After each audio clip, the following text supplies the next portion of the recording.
Friends, welcome back to channel JS commerce classes. ये video में हम डिस्कस करेंगे accounting for limited liability partnership.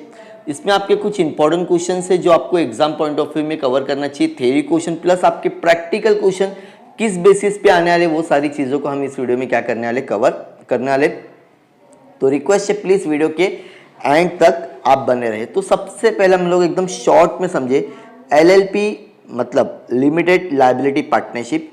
सबसे पहला क्वेश्चन आपको उसका यह याद रखना है कि इसका एक्ट कब बना था। 2008 में बना था, जो कि नोटिफिकेशन डेटेड क्या है आपका 2009। सभी को याद रहेगा।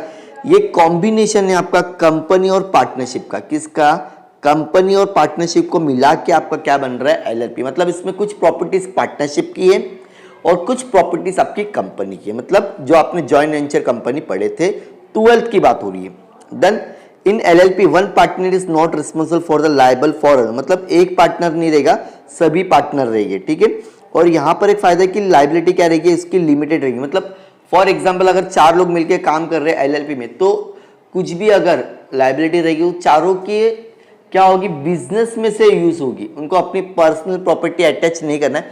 ये सबसे पहला क्या है आपका बेनिफिट है इसमें। क्या है, जैसे अगर नॉर्मल पार्टनरशिप होता तो उसमें क्या होता था कि वो लोगों को अपनी पर्सनल प्रॉपर्टी अटैच करना पड़ता था, लेकिन यहाँ पर ऐसा कुछ नहीं है।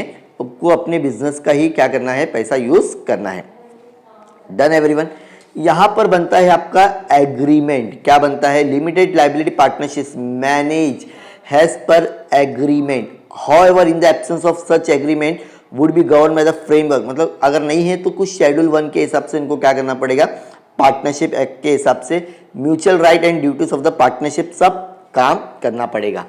डन। मोस्टली इसका एग्रीमेंट बनता है तो फिर शेड्यूल 1 बनेगा। अब इसके क्या फायदे हैं, एडवांटेजेस क्या है, क्वेश्चन हम लोग ने बोले करेंगे cover. Well known accepted form of A business world, ये अभी आज के टाइम पे कंपनी को टक्कर देने का वाला बिजनेस है। मतलब कंपनी नहीं खोल रहे तो आप LLP स्टार्ट कर दो। एग्जाम्पल अगर मैं दूं ना, अगर आप लोग नॉर्मली अगर आप मुंबई के स्टूडेंट्स हो तो देखो, या कहीं पर भी हो तो मोस्टली देखना जो बड़े बड़े बिजनेसमैन है ना, तो उन लोग कंपनी फॉर्म करने के लिए बहुत खर्चा है ना, तो अक्सर करके आपने ज्वेलर्स का जो बोर्ड होता है ना, उसके साइड में देखो, अगर बड़ा ज्वेलर्स होगा तो लोग मेंशन करते हैं LLP। काफी लोगों को पता नहीं था, अब गौर करना आप लोग, ठीक है। तो मोस्टली बड़े बड़े जो मतलब जिसकी शॉप ज्यादा होती है, ब्रांचेस होते, तो वो LLP में क्या कर लेते, अपने आप को कन्वर्ट कर लेते। लो कॉस्ट होता है, इसका फॉर्मेशन बहुत सस्ता होता है। स्टैब्लिश इजी है, इजी टू मैनेज और रन। दो कंपनी नहीं है ना, LLP है तो इजी हो जाता है। नो रिक्वायरमेंट, मिनिमम कैपिटल की जरूरत नहीं है। जैसा अगर कंपनी के लिए होती ना 35 लाख रुपए करो, ये करो, इसमें ऐसा कुछ भी मगजमारी वाला काम नहीं, ये एक अच्छी बात है, ठीक है।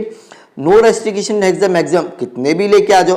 और पार्टनरशिप में क्या था, मिनिमम 200 था ना, 50 मेंबर्स थे, कितने थे अभी 200 हो चुके, ठीक है। LLP में क्या है, एक और partner distinct from each other, मतलब दोनों हर पार्टनर एक दूसरे, LLP अलग है, मतलब पार्टनर्स अलग है और कंपनी अलग है। LLP partners not liable for the other partners, ये भी अच्छी बात है। लेस कंप्लेंट्स लेवल, मतलब कंप्लेन भी मिले। No exposure to the personal, मतलब अपने पर्सनल अटैच लाना ही नहीं कुछ भी, ये सबसे अच्छा है। रिक्वायरमेंट मतलब स्टेटरी रिक्वायरमेंट, मतलब कंपनी के कुछ वो जो रूल्स एंड रेगुलेशन उसको भी ज़्यादा फॉलो नहीं करना है। गवर्नमेंट का ज़्यादा रुकावट नहीं है, अगर बंद करना है बहुत आसानी से बंद हो जाएगी। प्रोफेशनल कैन फॉर्म, जैसे multi disciplinary professional LLP which was not allowed earlier, पहले अलाउड नहीं था, अब ये सारी चीजें अलाउड हो चुकी है। No requirement as a minimum alternate tax, ये भी अच्छी बात है। Audit requirement only in case of contribution, अगर सुनो, अगर 25 लाख से ज्यादा है या तो 40 लाख से ज्यादा है तो ही आपको ऑडिट करवाना है, वरना ऑडिट भी नहीं कराओगे। चलो जल्दी जल्दी जल्दी जल्दी याद कर लो, पॉइंट्स लिख लो, 5 मिनट लगेंगे। वीडियो को पॉज करो, याद करो, एटलीस्ट 8 पॉइंट याद करोगे आप लोग। कितने करोगे? 8। डन। इसके कुछ नुकसान भी है। Under the some cases liability में एक्सटेंड टू द पर्सनल, कभी कभी ऐसा होता है कि उनको अपनी पर्सनल प्रॉपर्टी अटैच करना पड़ता है। LLP cannot be raise from the public, मतलब लोगों से पैसा नहीं ले सकते जैसा कंपनी लेती है, यहाँ पर अलाउड नहीं है, लेकिन बैंक से अच्छा खासा पैसा आपको मिल जाएगा। तो इसके 2 ही डिसएडवांटेज। सर अगर एग्जाम में फीचर्स आए, आप एडवांटेजेस के पूरे पॉइंट लिखोगे ना तो भी चलेगा। Done everyone, okay. अब यहाँ पे कुछ ना कंपनी और LLP के बारे में बता दो, प्राइवेट और पब्लिक में ज्यादा डिफरेंशिएट नहीं है, तो ऐसा क्वेश्चन भी आपको आ सकता है। तो एप्लीकेबल लॉ यहाँ पे एक्ट लिखना है आपको, कौन सा एक्ट लिखना है, दो कंपनी एक्ट अभी 2013 भी हुआ, 1956 पुराना था, इसका 2008। 12 में से एटलीस्ट 8 पॉइंट आपको याद करना है। डॉक्यूमेंट्स, एलएलपी एग्रीमेंट, यहाँ पे मेमोरेंडम, दोनों के लिए सेम ही है। Number of A members minimum 2 है तो मैक्सिमम यहाँ पे कोई लिमिट नहीं है, बहुत अच्छी बात है। मिनिमम 2 तो मैक्सिमम 200 प्राइवेट कंपनी के लिए, और पब्लिक के लिए अनलिमिटेड। ये आपने 12th में पढ़े होंगे। लाइबिलिटी कैसी रहती है इसकी, लिमिटेड, ये तो अच्छी बात है। लीगल एंटिटी, यस यहाँ पे लीगल एंटिटी आपको मिल जाती है। नीड टू अपॉइंट, यहाँ पे कोई भी मैनेजमेंट आपको कोई जरूरत नहीं, सेक्रेटरी की यहाँ पे जरूरत पड़ेगी। Board of partner depend on the procedure, कैसा एग्रीमेंट हो रहा है उसके ऊपर से। यहाँ पे तो कितने लगते हैं आपने पढ़े हो ऑलरेडी। शेयर होल्डर, यहाँ पे कोई जरूरत नहीं, कंपनी नहीं ना तो मीटिंग आई के लिए होगी, यहाँ पे मैंडेटरी जरूरी, यहाँ पे mandatory. Preparation of minute book depend on the procedure, आपने एग्रीमेंट में क्या लिखा है उसके हिसाब से, और यहाँ पे दोनों पे क्या है, कंपलसरी है।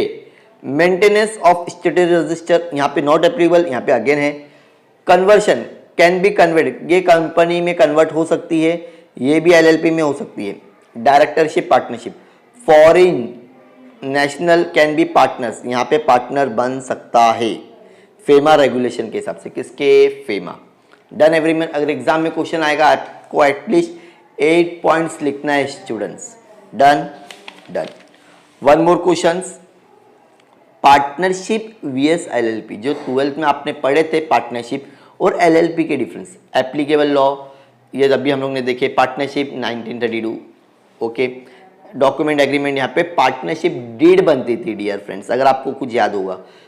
टू नो लिमिट, यहाँ पे दो 20, लेकिन अभी has per the new syllabus है ना जो 11th में आया है उसमें 50 है। कितना है यहाँ पर, ये जो 20 है ना यहाँ पे 50 हो चुका है। लाइबिलिटी यहाँ पे लिमिटेड है, मतलब एक हद तक आपको पैसा ऐड करना है, यहाँ पे अनलिमिटेड, तो ये थोड़ा सा नुकसान था। क्या था, नुकसान था, इसी के लिए मेन एलएलपी आया गया है। आगे समझ में। लीगल एंटिटी, क्या बोला मैंने, लीगल, यस यहाँ पे लीगल एंटिटी मिलती है, मतलब गवर्नमेंट की नज़र में एलएलपी एक अच्छा क्या है, लीगल एंटिटी। यहाँ एक उसकी अलग ही पोजीशन है, लेकिन इसकी अलग पोजीशन नहीं है। यहाँ पे दोनों में नो है, ठीक है। पार्टनर्स की मीटिंग यहाँ पे डिपेंड अपॉन होती है, यहाँ पे जरूरत के हिसाब से होगी, यहाँ पे एग्रीमेंट में लिखा रहेगा। तो प्रिपरेशन भी, जो माइनट्स क्या क्या होता है मीटिंग में, वो सब depend upon. Maintain of status regulation दोनों के लिए नॉट एप्लीकेबल है। कंपनी कन्वर्ट हो सकती है, ये भी कंपनी में कन्वर्ट, ये पहले एलएलपी में कन्वर्ट होगी, उसके बाद में कंपनी में होगी। क्या चीज, पार्टनरशिप। देन पार्टनरशिप फॉरेन, यहाँ पे जो अभी हम लोग ने पॉइंट पढ़े वही चीज है। Done everyone, done. चलो, पार्टनर्स कौन होते, सभी को पता है ऑलरेडी। पार्टनर्स क्या है, partners are person whether natural और artificial who have subscribe their name in the corporation document, मतलब डॉक्यूमेंट में अगर नाम आता है तो उसको हम लोग पर्सन भी बोल सकते हैं। Any new person can be admitted as per the LLP agreement. Done. Partners क्या है, सेक्शन 2 के हिसाब से, in relation limited liability partnership as any person who have become the partner in accordance with the limited liability partnership agreement के हिसाब से वो क्या बन जाएगा, partner. Who can be become the partner, सबसे पहला पॉइंट देखो, company incorporate outside in India, LLP outside India, individual resident in outside और इंडिया भी रहेगा तो भी चलेगा। डन। वैसे में ये क्वेश्चन आने का चांसेस नहीं है। रोल ऑफ ए पार्टनर क्या क्या रहेगा कि उसको वो सब एग्रीमेंट करना पड़ेगा, वो सब जो मगजमारी, ठीक है। Rights of partner, partners have a right to participate in the management through they are not entitle to any remunerations, की कोई पगार वगार नहीं मिलने वाली आपको नहीं है, और इसके क्या प्रॉफिट है, वो राइट्स है उसकी, अच्छी बात है। ड्यूटीज क्या है, partners are required to comply with all provisions LLP act agreement के हिसाब से। फ्रॉडल मतलब उसको कुछ भी गलत नहीं करना है विद अ क्रेडिटर और आउटसाइडर, इन केस उसको कुछ उधारी नहीं मिलना बिना पार्टनर्स के पूछे। लाइबिलिटी सबने हम लिए देखे, मेन क्या है लाइबिलिटी इसकी कैसे रहेगी, लिमिटेड रहेगी। क्या रहेगी, रॉन्गफुल के लिए वहाँ पे कुछ भी ओमिशन नहीं माना जाएगा। डन। डन। और अब हम एकदम वेरी वेरी इंपॉर्टेंट पॉइंट पे जाते हैं, that is a designated partner. आपको एग्जाम में आ सकता है, तो डेजिग्नेटेड पार्टनर मतलब एक ऐसा मेन जिसको रखा जाएगा जो वो क्या लेगा पूरा डिसीजन। दो लिखा हुआ है, every limited partner shawl have at least 2 designated partners, याद रखना है। एटलीस्ट शॉल बी रेसिडेंट, एक उसमें से इंडिया का रहेगा तो भी चलेगा। Done everyone, done.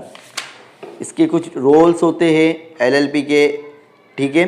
राइट्स है इसके कुछ, डिजिग्नेटेड पार्टनर के रिस्पॉन्सिबिलिटीज होती है, ड्यूटीज होती है और वैकेंसीज होती है। Any vacancy arising office designated partner shawl B, मतलब अगर कुछ छोड़ देता है तो 30 दिन के अंदर उसको क्या करना पड़ेगा, इंटीमेट करना पड़ेगा। डन।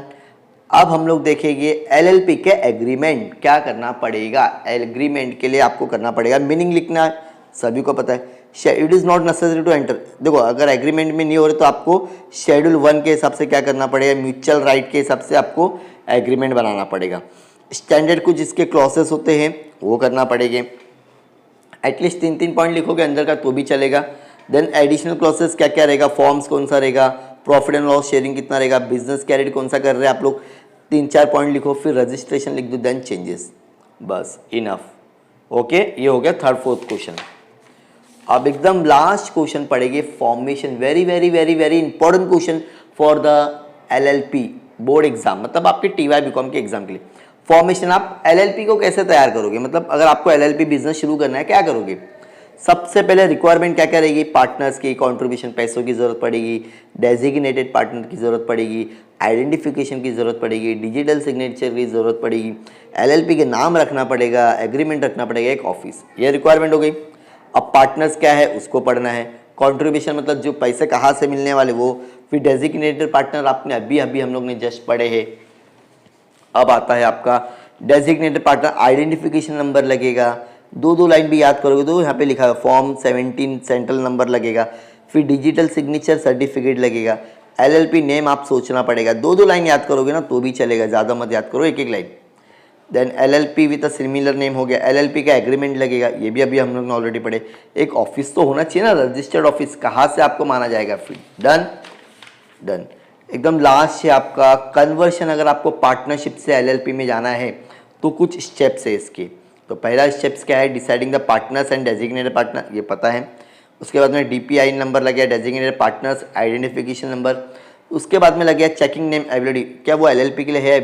फिर ड्राफ्टिंग लगेगा एग्रीमेंट के लिए, फिर filing of incorporation document, filing to conversion application, then certificate of registration, फिर लास्ट में क्या होता है वो information of conversion to register firm, conversion of partnership से लेके company into LLP. Done everyone. इतना अगर आप लोग करते हैं तो आपका ये चैप्टर क्या हो सकता है, इजी वे में कवर हो सकता है। इसके बाद में आपको इसमें 2 चीज़ करना है, पहला है आपका बैलेंस शीट, क्या है आपका बैलेंस शीट, और एक आपका इनकम स्टेटमेंट। इसका हम लोग एक सेपरेट वीडियो में डिस्कस करेंगे। सो प्लीज़ चैनल को सब्सक्राइब करो, जब भी सेकंड वीडियो अपलोड होगा तो आपका उसको नोटिफिकेशन मिलेगा। मिलते हैं नेक्स्ट वीडियो में। Thank you so much for watching my video. Bye bye.